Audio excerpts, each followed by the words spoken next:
What the f? I don't think I've ever played a game so directionless and so ambiguous that it still makes me interested in what it has to offer. I'm talking about Yume Nikki. Yume Nikki is a cult classic made in 2004 and was ported into the Steam store quite recently in 2008. It's a game with no actual plot or dialogue to be seen. It's just about a character you control named Natsuki exploring her dream world. Before I venture out more into this game, I would like to point out a disclaimer for anyone who hasn't played this game yet. This game is best experienced by yourself with no prior knowledge about it. It's a game that revolves around being heavily immersed in a widely extensive world with a lot of places to discover and interact with.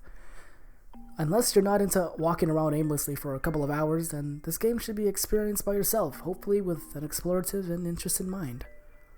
Also, there will be some dark themes mentioned towards the end of the video, so viewer discretion is advised. For those who still want to watch and haven't played, there will be spoilers, especially towards the end, so you were warned.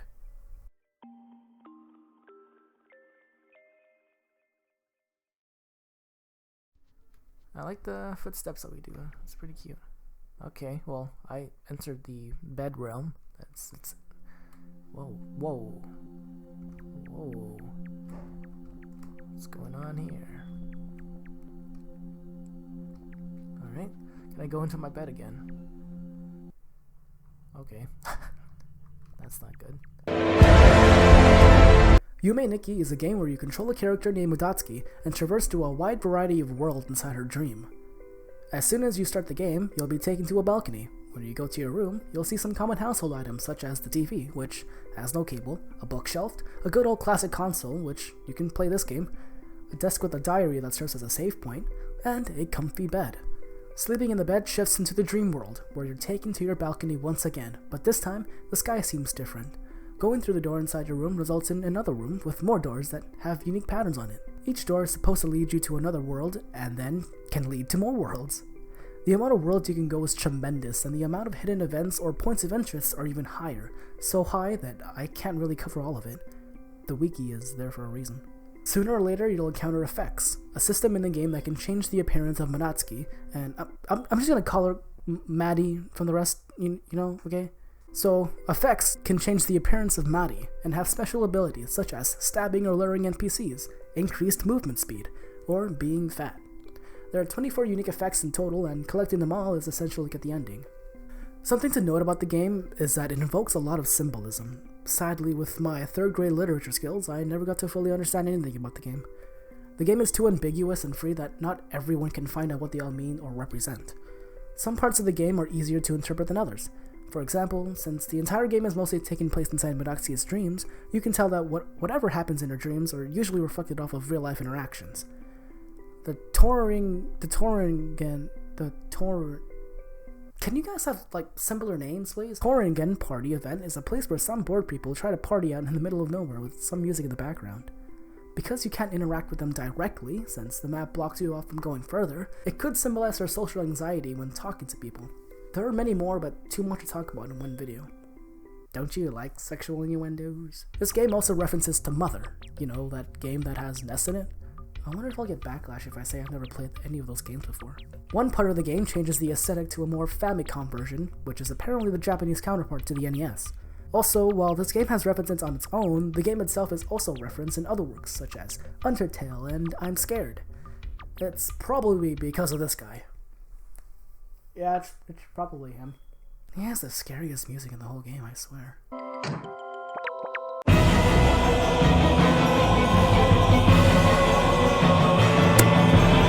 Before we go on, I just wanted to express my thoughts about Yume Nikki. This game is by far the most bizarre game I've ever played in my life. I don't think any game's gonna go even close to this, at least not for now. From the weird, slightly disturbing entities to the eerie music, it gives me a better understanding of what games can be. It's interesting, surreal, and very immersive at best. I also find it amazing how the game can portray a lot of depth and feel without even uttering a single sentence. As I played more and more and listened to other people's opinion on the game, I feel like it made a connection with me. It's really hard to explain it, but a lot of the time I was playing, it felt like I was somewhat relating a lot to what Natsuki's dreams were showing me. I'm sure people who played it know my feelings, since even they don't know how to describe their love for this game. Since the game literally has no plot or direction, there are a bunch of theories surrounding the meaning of Yume Nikki. Side note, if you still haven't played the game yet, I highly suggest cutting off now because I will be spoiling the ending in a little bit. Also, the dark themes I mentioned earlier are going to be discussed as well, so buckle up. One major theory is that the theme of the game revolves around isolation. If Maddie is awake and you attempt to open the door in her room, she'll refuse to open it no matter how many times you try. This is one of the main evidence that she is indeed a hikikomori, or a shut-in. Maddie is a girl that isolates herself with the rest of the world. Maybe her jumping off the balcony at the end of the game was the result of going insane from all the loneliness. After all, humans need each other to survive. Another good one would be the fact that most NPCs don't even acknowledge Maddie. No text bug or dialogue at all. You're just by yourself the entire journey. There are other theories out there like Maddie trying to shut off her violent tendencies or her being sexually assaulted. But the one that made sense to me the most was isolation. How you interpret the game is entirely up to you. In the end, you see the game entirely the way you see it. This game is definitely not for everyone. The fact that it's basically a walking simulator can turn off a lot of players. Now, yes, I did feel this way toward the end of my playthrough where I wanted to collect all the effects just to see the ending, but when I felt that way, I felt like I wasn't experiencing the game correctly.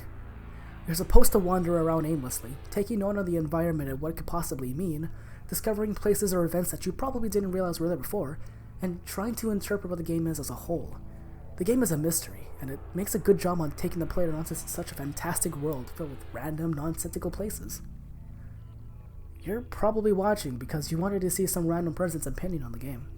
Did I do good?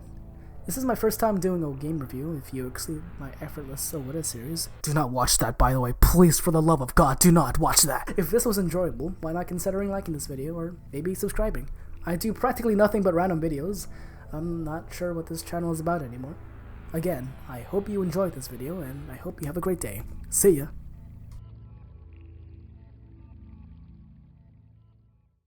Okay, I just gotta say that I get that the whole Undertale ripoff thing is a joke, and I get the whole, you know, the idea from it, but you gotta understand that this game used to be overwhelmingly positive. Now it's very positive. Thank you for bringing it down, Undertale.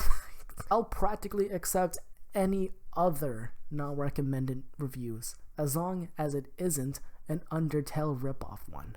I'm pretty sure that you're gonna have to do a lot more than that.